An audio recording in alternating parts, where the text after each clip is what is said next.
Hello दोस्तों, आप सभी का स्वागत करता हूँ अपने यूट्यूब चैनल में। आज हम देखेंगे क्लास 10th का ये जो विद्युत धारा और परिपथ है, इसका साइंस का सेकंड पार्ट है, जिसके बारे में हम देख रहे थे कि ओम का नियम क्या होता है। तो ओम के नियम को हम कैसे प्रतिपादित करते हैं। V प्रोपोर्शनल टू I, मतलब V प्रोपोर्शनल टू I और V equal to R I। तो R क्या हो जाता है, एक नियतांक हो जाता है जिसे तारा का प्रतिरोध कहते हैं। इसका प्रतिरोध इसका SI मात्रक है। इसे ओम का नियम के द्वारा प्रतिपादित किया गया है।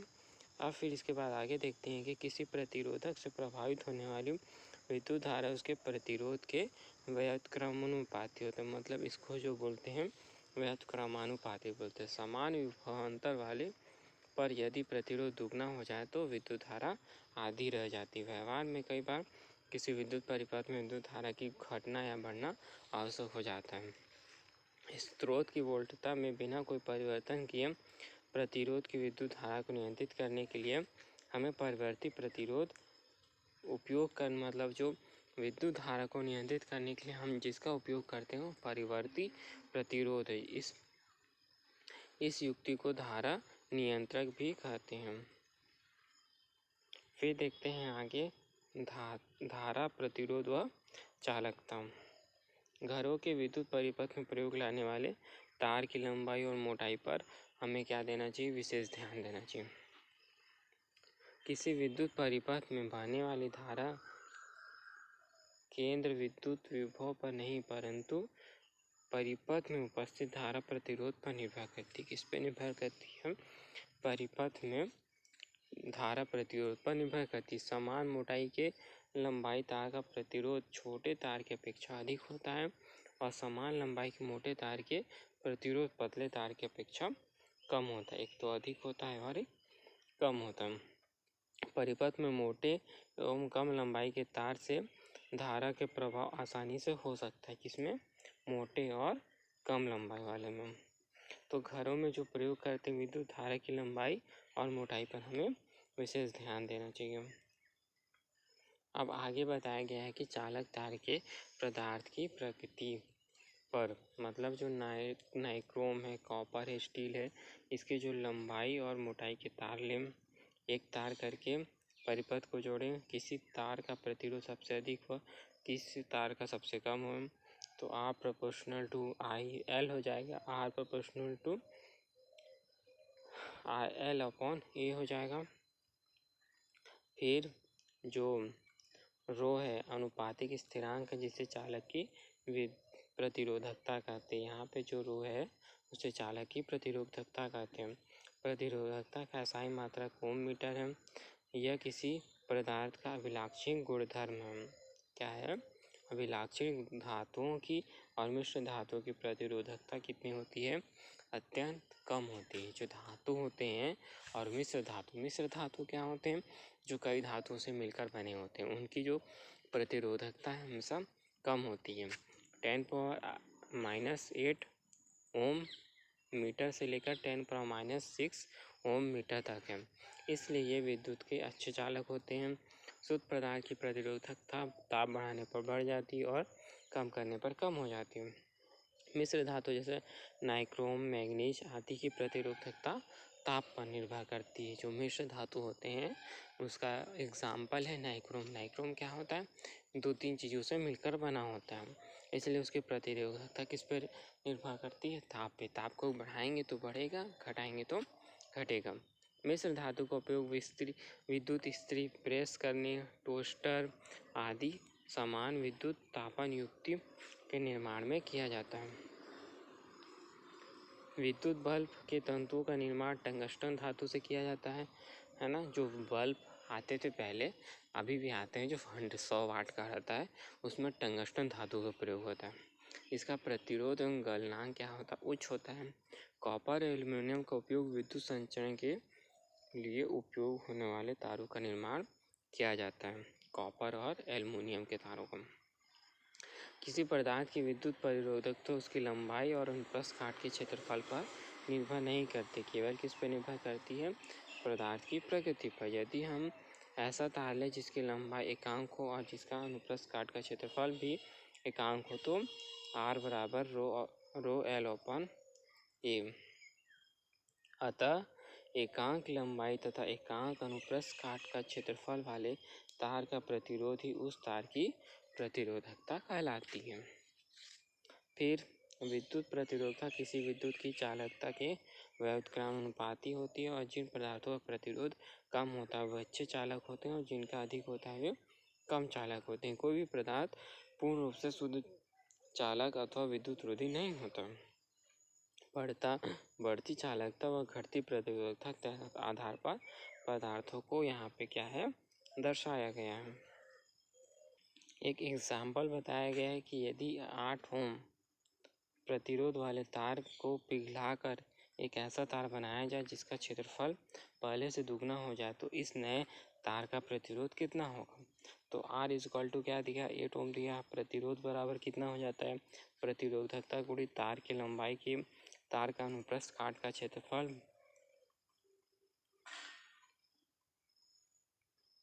यहाँ पे क्या होता है तार की लंबाई बटा तार का अनुप्रस्थ काट का क्षेत्रफल। फिर रोज R equal to rho L upon A। तो R इक्वल टू रो हो गया आधी लंबाई तो L बटा 2 हो गया। पूरी लंबाई लेते तो L होता और फिर अनुप्रस्थ काट का क्षेत्रफल 2M। फिर उसी प्रकार ये बन गया है ना। रो जो 2 हो जाएगा वो नीचे आ जाएगा, ये वाला जो 2 हो वो नीचे आ जाएगा तो 4 हो जाएगा तो रो L अपॉन A हो जाएगा। और फिर ये R नया और R ये पुराना जो है इसका ये R नया का है ये पुराना का है। फिर इसको काटेंगे पीटेंगे तो रो कट जाएगा L अपॉन A कट जाएगा केवल 1/4 बचेगा। तो R नया इक्वल टू R अपॉन 4। ये जो R है उसके ऊपर चला जाएगा और R का वैल्यू कितना है 8 ओम है तो 4 दूनी 8 तो 2 ओम आ गया। अब देखते हैं प्रतिरोध का संयोजन। जो विद्युत धारा के प्रभाव के लिए एक पूर्ण परिपथ की आवश्यकता होती। किसके लिए आवश्यकता हो एक पूर्ण परिपथ की। स्टार्टिंग में हमने देखा था कि हम अगर पेंसिल लगा देते हैं तो विद्युत धारा प्रभावित नहीं होता और अगर उसी तरह कील लगा लेते थे तो वहाँ पर विद्युत धारा प्रभावित होने लगती है। इसी को बोल रहा है कि एक पूर्ण परिपथ होना चाहिए जिसमें बहुत सारे विद्युत घटक उपस्थित हों जैसे प्रतिरोध विद्युत बल्ब सेल संयोजी तार आदि। जब किसी परिपथ में विद्युत धारा को नियंत्रित करने के लिए एक से अधिक प्रतिरोध का इस्तेमाल किया जाता है तब प्रतिरोधों के परिपथ में 2 प्रकार के होते हैं, एक तो श्रेणी क्रम में और एक समांतर क्रम में। ठीक है, तो ये जो हो गया ये श्रेणी क्रम का फॉर्मूला दिया हुआ है। ये जो पूरा फॉर्मूला है मतलब श्रेणी क्रम में सीधा इसको जोड़े फिर इसको जोड़े फिर इसको जोड़े और समांतर क्रम में क्या हो जाएगा इस R1 फिर उसके नीचे R2 फिर इसके नीचे R3। इसी को बताया गया कि जब किसी विद्युत परिपथ के पहले प्रतिरोध का दूसरे प्रतिरोध और दूसरे प्रतिरोध के पहले सिरे से जोड़ा जाए तो दूसरे प्रतिरोध का दूसरा सिरा तीसरे प्रतिरोध के पहले सिरे से जोड़ देते हैं। मतलब पहला किससे जुड़ा दूसरे से, दूसरा किससे जुड़ा तीसरा किससे जुड़ा पहला से। इस प्रकार ये जुड़ते जाता है। ये ऐसे संयोजन को हम श्रेणी क्रम संयोजन कहते हैं। ये हो गया इसका फॉर्मूला होगा V इक्वल टू IR फिर V1 बराबर IR1 IR2 IR3 फिर V equal to V1 V2 V3 फिर R equal to R1 R2 R3। ये हो गया श्रेणी क्रम में परिपथ से एक प्रमुख हानि यह होती है कि जब किसी परिपथ में एक अवयव कार्य करना बंद कर दे तो क्या होता है परिपथ टूट जाता है और परिपथ का अन्य कोई अवयव भी कार्य नहीं कर पाता। मतलब जैसे हमने इसमें R1 R2 R3 जोड़ा है, अगर इसमें से कोई भी R1 अगर टूट जाता है तो ये परिपथ जो है काम नहीं करेगा। इस प्रकार वोल्ट मीटर व अमीटर का भी प्रतिरोध होता है। अमीटर का प्रतिरोध बहुत कम और उसे परिपथ में श्रेणी क्रम में जोड़ा जाता है ताकि उसमें से अधिकतम धारा प्रभावित हो सके। तो इसमें ये बता रहा है कि वोल्ट मीटर और अमीटर का भी प्रतिरोध होता है। अमीटर का प्रतिरोध कम होता है इसलिए उसको समांतर उसे परिपथ में श्रेणी क्रम में जोड़ा जाता है जिससे अधिक धारा प्रभावित हो सके, और वोल्ट मीटर का जो प्रतिरोध होता है अधिक होता है, इसलिए उसे समांतर क्रम में जोड़ा जाता है ताकि कम धारा उसमें से प्रभावित हो सके। अब आ जाता है हम समांतर क्रम संयोजन। इसमें क्या हो जाएगा, I equal to V upon R1, I2 equal to V upon R2 और I3 equal to V upon R3 हो जाएगा। फिर उसी प्रकार इसका फॉर्मूला बन जाएगा I equal to I1 I2 और I3। फिर ये इसका फॉर्मूला आ गया V अपॉन R1 R2 और R3। तो V क्या है, यहाँ भी सेम है यहाँ भी सेम, तो V कट गया तो 1/R1 बराबर आ गया 1/R बराबर आ गया 1/R1 plus R2 plus R3। अब ये क्या है, तुल्य प्रतिरोध सबसे अधिकतम प्रतिरोध से भी अधिक होता है।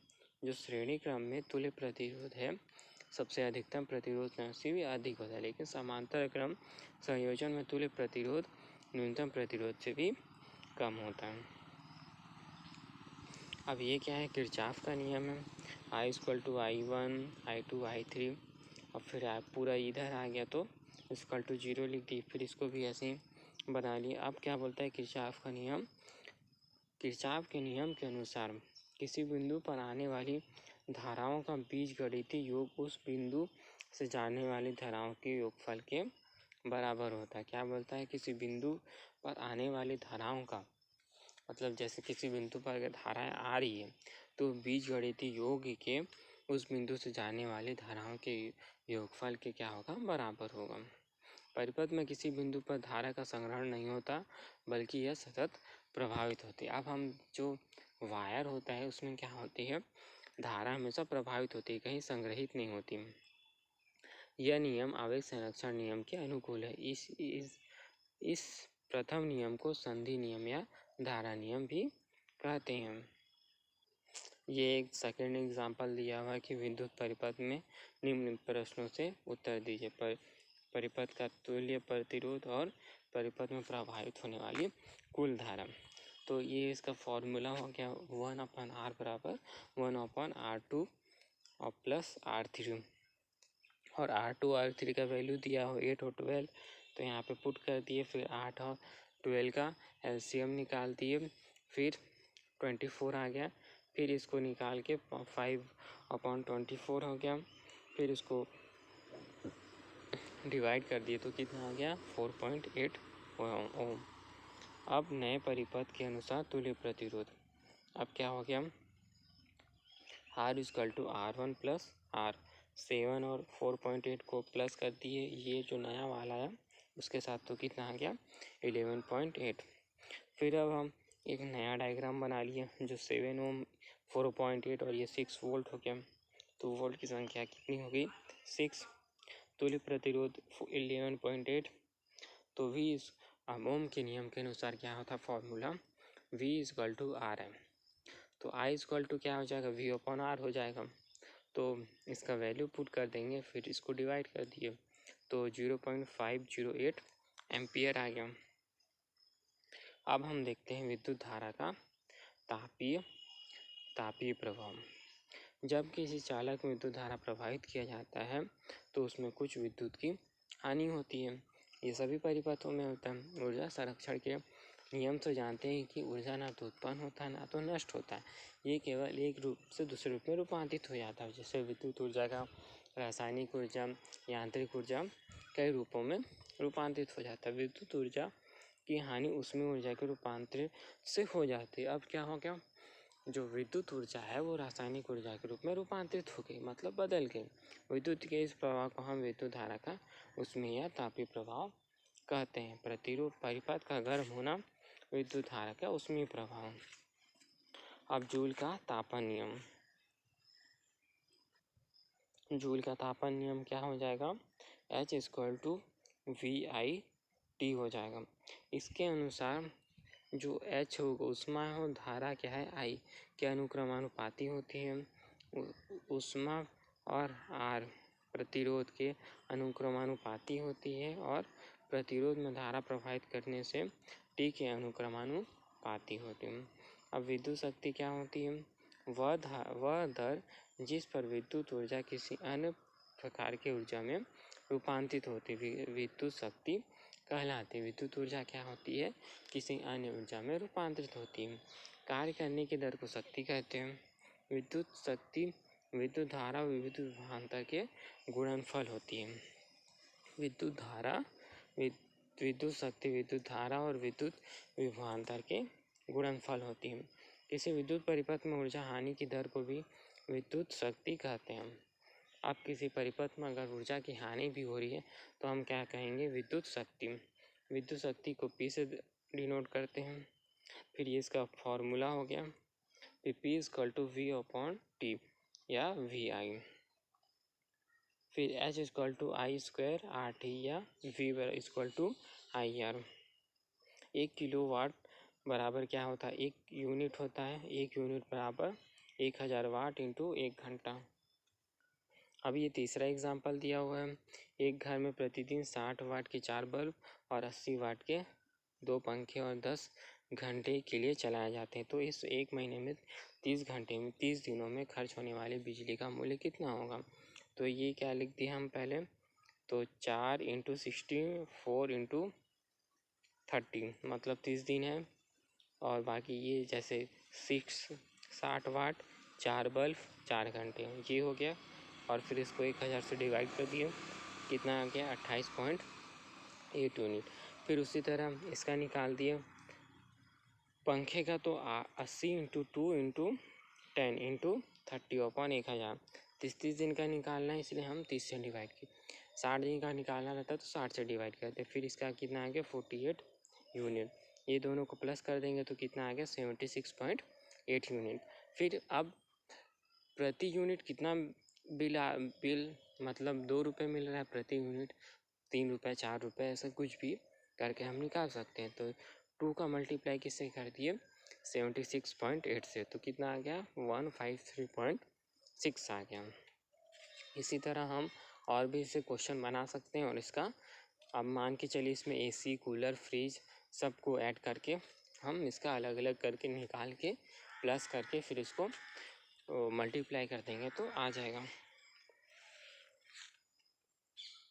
उसी तरह ये भी एग्जांपल दिया हुआ है कि किसी 4 ओम प्रतिरोध से प्रति सेकंड 100 जूल ऊष्मा उत्पन्न हो रही है। तो प्रतिरोध के सिरे पर विभवांतर ज्ञात कीजिए। तो H = I² RT। I² ये हो जाएगा। फाइक इसको फॉर्मूला में पुट कर दिए तो ये हो गया।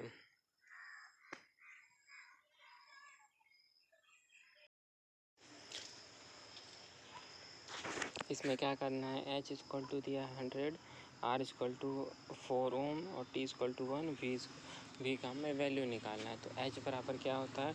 I² RT। तो I फिर हमको किसका वैल्यू निकालना है? V का वैल्यू निकालना है। तो V = क्या होता है? IR। तो R का वैल्यू तो हमारे पास है लेकिन I का वैल्यू नहीं है। तो I का वैल्यू निकालने के लिए ये बार फॉर्मूला यूज़ करेंगे।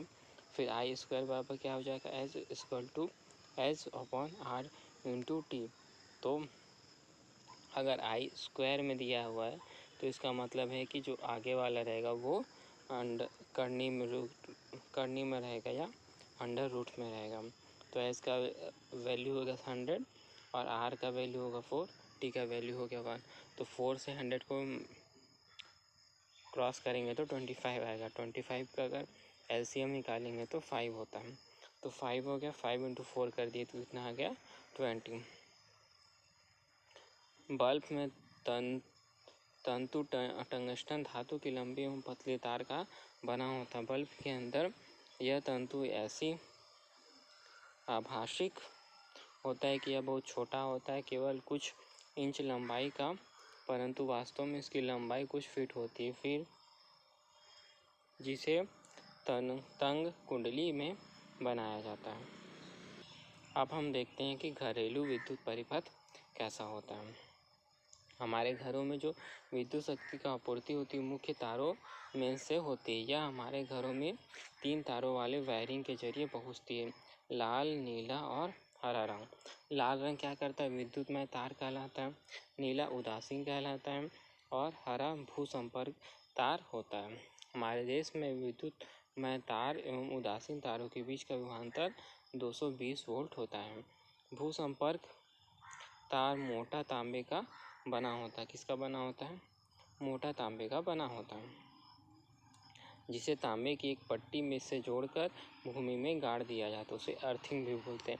हमें विद्युत मीटर से जोड़ने के लिए मेन स्विच से जोड़ा जाता है। विद्युत खंभे से आते हुए विद्युतमय व उदासीन तार सबसे पहले एक स्थिर बॉक्स से, जिसे विद्युत मीटर कहते हैं, में जाते हैं। फिर पूरे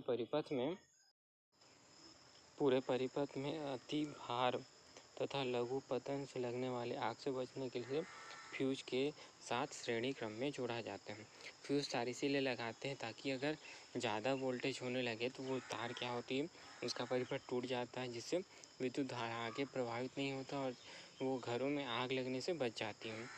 जब दुर्घटनावश विद्युत में तार और उदासीन तार संपर्क में आ जाते हैं तो परिपथ का प्रतिरोध शून्य हो जाता है और परिपथ में से बहुत अधिक धारा बहने लगती है। इस कारण परिपथ में लगे उपकरण क्षतिग्रस्त हो जाते हैं और साथ में चिंगारी भी उत्पन्न हो जाती है। फ्यूज किसी ऐसे धातु अथवा मिश्र धातु के तार का टुकड़ा होता है जिसकी उचित गलनांक हो। उदासीन के लिए एल्युमिनियम, कॉपर, आयरन और लेड। यदि परिपथ में किसी निर्दिष्ट मान से अधिक मान की विद्युत धारा प्रवाहित होती है तो फ्यूज तार के ताप में वृद्धि होती है और इसमें फ्यूज तार पिघल जाता है और परिपथ क्या होता है, टूट जाता है। घरों में प्रायः 1, 2, 3, 5 और 10 एंगस्ट्रॉम की क्षमता वाले फ्यूज तार का प्रयोग किया जाता है। बिजली उत्पादन स्रोत के विद्युत धारा प्रवाह प्रत्यावर्ती धारा के स्वरूप में उपलब्ध होता है। किस रूप में? प्रत्यावर्ती यानी AC।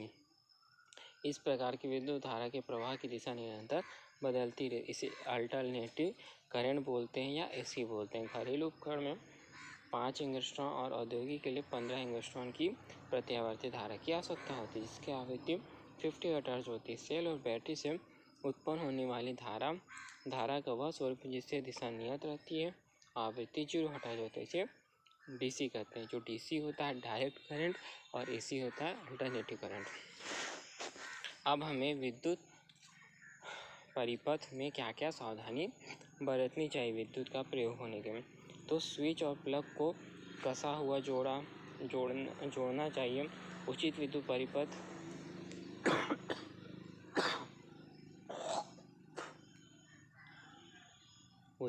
परिपथ में के तार प्रयोग हो लेने चाहिए। खराब और क्षतिग्रस्त तार तुरंत बदलने चाहिए।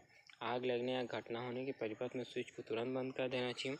प्रत्येक परिपथ में उचित पदार्थ व आवश्यक क्षमता वाले फ्यूज तार का प्रयोग करना चाहिए। सभी विद्युत उपकरण भू तार अवश्य लगाना चाहिए और बिजली के स्विच और उपकरणों का उपयोग गीले हाथों से नहीं करना चाहिए। तो ये सब हमें सावधानी बरतनी चाहिए।